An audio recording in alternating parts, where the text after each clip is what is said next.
আন্তর্জাতিক গণতন্ত্র দিবস উপলক্ষে বিএনপির সমাবেশ এই মুহূর্তে নয়াপল্টনে চলমান রয়েছে। আজকে বেলা 2:30টা নাগাদই তাদের যে সমাবেশ কার্যক্রম সেটি কিন্তু শুরু হওয়ার কথা ছিল এবং সেটি কিন্তু ইতিমধ্যে শুরু হয়েছে। প্রথমে কোরআন তেলাওয়াত এবং তার পরবর্তী সময়ে এখন বৈষম্য বিরোধী ছাত্র আন্দোলনে যারা নিহত হয়েছেন তাদের আত্মার মাগফিরাত করে এবং তাদের প্রতি দোয়া মোনাজাতের মধ্য দিয়ে তাদের যে কার্যক্রম সেটি কিন্তু ইতিমধ্যে শুরু হয়েছে। জানিয়ে রাখি যে বেলা 2:30টা নাগাদ তাদের যেই কর্মসূচি সমাবেশ সেটি শুরু হওয়ার কথা থাকলেও 11:30 12টা নাগাদ থেকেই কিন্তু ঢাকা সহ আশেপাশে যে জেলাগুলো রয়েছে সেখান থেকে তাদের নেতাকর্মীরা কিন্তু এখানে আসতে থাকেন এবং হাজার হাজার নেতাকর্মীদের ঢল কিন্তু এই মুহূর্তে নয়াপল্টনের যে এলাকা সেখানে কিন্তু লক্ষ্য করতে পারছেন। ঢাকার আশেপাশের যে জেলাগুলো রয়েছে গাজীপুর, মানিকগঞ্জ, নারায়ণগঞ্জ সহ এই সকল এলাকা থেকে কিন্তু বিএনপির নেতাকর্মীরা তাদের যে অঙ্গ সহযোগী সংগঠন রয়েছে সেই সকল অঙ্গ সহযোগী সংগঠনের নেতাকর্মীরাও কিন্তু উপস্থিত হয়েছেন। জানিয়ে রাখি যে আজকের এই নয়াপল্টনের সমাবেশে কিন্তু প্রধান অতিথি হিসেবে বক্তব্য রাখবেন বিএনপির ভারপ্রাপ্ত চেয়ারম্যান তারেক রহমান। তিনি কিন্তু ভার্চুয়ালি আজকে প্রধান অতিথির বক্তব্য রাখবেন এবং এই যে সমাবেশ সেটিতে কিন্তু সভাপতিত্বের দায়িত্ব পালন করবেন মির্জা ফখরুল ইসলাম আলমগীর, দলটির মহাসচিব তিনি রয়েছেন। অর্থাৎ সবকিছু মিলিয়ে এখন পর্যন্ত বিএনপির যে সমাবেশ সেটি কিন্তু নেতাকর্মীদের ঢল লক্ষ্য করা যাচ্ছে। হাজার হাজার নেতাকর্মীরা তারা কিন্তু ইতিমধ্যে নয়াপল্টনের যে বিএনপি কার্যালয় রয়েছে সেখানে কিন্তু উপস্থিত হয়েছেন। আমরা দেখেছি যে কাকরাইল, নাইটেঙ্গেল মোড় এবং আরামবাগ যে এলাকাগুলো রয়েছে, পল্টন, মালিবাগ সকল এলাকায় এবং যে অলিগুলি রয়েছে সেখানেও কিন্তু বিএনপির নেতাকর্মীদের যে ঢল সেটি কিন্তু লক্ষ্য করা যাচ্ছে এবং তারা কিন্তু বিভিন্ন প্লে কার্ড হাতে, মাথায় ক্যাপ বেঁধে এবং প্লে কার্ড, ফেস্টুন, জাতীয় পতাকা কপালে বেঁধে এরকম ভাবে কিন্তু আসলে বিএনপির নেতাকর্মী যারা রয়েছেন তারা কিন্তু এসেছেন। এবং জানিয়ে রাখি যে শুধুমাত্র ঢাকাতেই নয়, প্রত্যেকটি বিভাগীয় শহরে কিন্তু আজকের যেই সমাবেশ সেটি কিন্তু তারা চলমান রেখেছেন। ঢাকার যেই নয়াপল্টন এলাকা রয়েছে বিএনপি কেন্দ্রীয় কার্যালয়ের সামনে সেখানেও কিন্তু তাদের যেই বিশাল সমাবেশ সেটি কিন্তু চলমান রয়েছে এবং সেখানে তারা কিন্তু জানিয়ে রাখি যে যতটুকু দেখানো যাচ্ছে শুধু মানুষের ঢল, অর্থাৎ সামনে যাওয়াটাও কিন্তু অনেক বেশি দুষ্কর হয়ে দাঁড়িয়েছে। কেননা মানুষের যেই উপস্থিতি আজকের এই সমাবেশকে ঘিরে সেটি কিন্তু লক্ষ্য করা যাচ্ছে এবং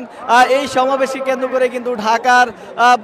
বেশ কিছু এলাকায় এবং যান চলাচল কিছুটা কিন্তু যানজটের সৃষ্টি হয়েছে এবং নেতাকর্মীরা সকাল থেকেই ঢাকার যে আশেপাশের এলাকাগুলো রয়েছে, আশেপাশের জেলাগুলো রয়েছে সেখান থেকে কিন্তু তারা আসছেন। দর্শক, সমকালের সাথে আপনারা সরাসরি যুক্ত আছেন এবং নয়াপল্টন থেকে বিএনপি যে সমাবেশ সেই চিত্রটি কিন্তু দেখতে পাচ্ছেন। প্লে কার্ড, ব্যানার হাতে, অর্থাৎ পুরো এরিয়া জুড়ে নয়াপল্টন, নাইটেঙ্গেল মোড়, আরামবাগ চত্বর, কাকরাইল, মালিবাগ এই সকল এলাকা কিন্তু মানুষের যেই উপস্থিতি সেটিতে কিন্তু একদম ঢল নেমেছে এবং তারা কিন্তু আজকের এই সমাবেশকে কেন্দ্র করে তাদের যে উপস্থিতি সেটি কিন্তু লক্ষ্য করা যাচ্ছে। তারা কিন্তু বিভিন্ন স্লোগান ধরছে। এর পাশাপাশি কিন্তু সরকার বা বাংলাদেশের যে সাবেক প্রধানমন্ত্রী তার যে বিচারের দাবি সেটিও কিন্তু আমরা দেখেছি বিভিন্ন স্লোগানে ইউনিট ওয়ার্ডের যারা রয়েছেন মিছিল নিয়ে তারা কিন্তু সেই দাবি জানাচ্ছেন যে এখনো কেন বিচারের আওতায় আনা হয়নি। সেই দাবি কিন্তু বিএনপির একাধিক যে মিছিলগুলো রয়েছে সেখান থেকে কিন্তু দাবি জানানো হচ্ছে। দর্শক, বিএনপির সমাবেশকে কেন্দ্র করে যেই ঢল সেটি কিন্তু দেখতে পাচ্ছেন এই মুহূর্তে নয়াপল্টনের যেই চিত্র। বিএনপির অঙ্গ সহযোগী সংগঠন সহ এবং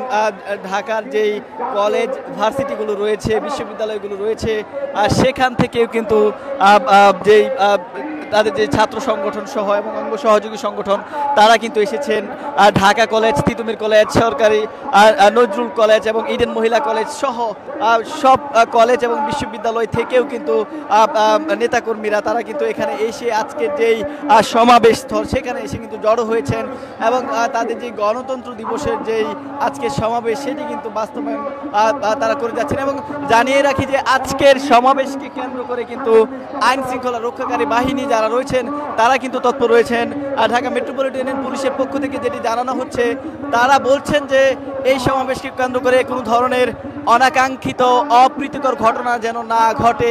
কোনো ধরনের বিশৃঙ্খলা যেন তৈরি না হয়, সেই লক্ষ্যে কিন্তু তারা কিন্তু কাজ করে যাচ্ছেন এবং কোনো ধরনের বিশৃঙ্খলা যেন না হয় সেই লক্ষ্যে তারা কিন্তু পর্যাপ্ত পরিমাণ আইন শৃঙ্খলা রক্ষাকারী বাহিনীর সদস্য কিন্তু মোতায়েন করা হয়েছে, তাদের পক্ষ থেকে কিন্তু সেটি নিশ্চিত করা হয়েছে। এবং তারা বলছেন যে সমাবেশ যেন শৃঙ্খলভাবে শান্তিপ্রিয়ভাবে হয় সেই দিকে কিন্তু ঢাকা মেট্রোপলিটন পুলিশ এবং তারা কিন্তু পুলিশের যে পোশাক এবং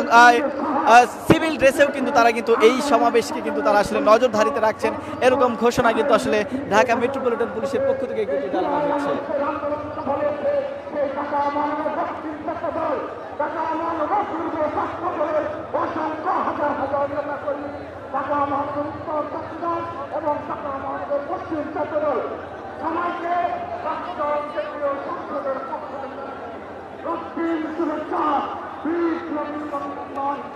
দর্শক, আজকের এই সমাবেশে বিএনপির ভারপ্রাপ্ত চেয়ারম্যান তারেক রহমানের প্রধান অতিথি হিসেবে তিনি কিন্তু বক্তব্য দেবেন, ভার্চুয়ালি তিনি কিন্তু যুক্ত হবেন এবং সভাপতিত্ব কিন্তু করছেন বিএনপি মহাসচিব মির্জা ফখরুল ইসলাম আলমগীর। নেতাকর্মী যারা রয়েছেন, দলটির স্থায়ী কমিটির সদস্য যারা রয়েছেন, তারা কিন্তু বেশ কিছুক্ষণ আগেই এই নয়াপল্টনে যে সমাবেশ স্থল সেখানে এসে উপস্থিত হয়েছেন। এবং একটা বিষয় জানিয়ে রাখি, নয়াপল্টনে বিএনপির কেন্দ্রীয়ভাবে যে আয়োজন সেটির পাশাপাশি যে বিভাগীয় শহরগুলো রয়েছে সেখানে কিন্তু বিএনপির স্থায়ী কমিটির সদস্য যারা রয়েছেন তাদের উপস্থিত থাকার কথা রয়েছে এবং সেখানে উপস্থিত থেকে কিন্তু তারা তাদের যেই বিভাগীয় শহরে যেই আজকের সমাবেশ গণতন্ত্র দিবস উপলক্ষে তাদের যে সমাবেশ সেটি কিন্তু তারা চলমান রাখবেন এবং সেই লক্ষ্যেই কিন্তু সেই সকল বিভাগীয় শহরে কিন্তু নেতাকর্মীরা ইতিমধ্যে পৌঁছিয়েছেন, স্থায়ী কমিটির সদস্য যারা রয়েছেন তারা কিন্তু পৌঁছিয়েছেন। নয়াপল্টনেও কিন্তু এই মুহূর্তে উৎসব মুখর একটি পরিবেশ কিন্তু বিরাজ করছে, আইন শৃঙ্খলা রক্ষাকারী বাহিনীর সদস্য যারা রয়েছেন তারা কিন্তু তৎপর রয়েছেন এবং সবকিছু মিলিয়ে নয়াপল্টনের যে পরিস্থিতি, হাজার হাজার নেতাকর্মীদের ঢল কিন্তু ইতিমধ্যে নয়াপল্টন বিএনপি কেন্দ্রীয় কার্যালয়ের সামনে নেমেছে এবং তারা বলছেন যে শৃঙ্খলভাবে আজকের যে সমাবেশ গণতন্ত্র দিবস উপলক্ষে তাদের যে যাত্রা, তাদের যে আজকের সমাবেশ সেটি শেষ হবে এবং তারা বলছেন যে যেই আসলে বিগত যে সরকার ছিল, সাবেক প্রধানমন্ত্রী, তাকে এখনো কেন বিচারের আওতায় আনা হয়নি, বিভিন্ন মিছিলে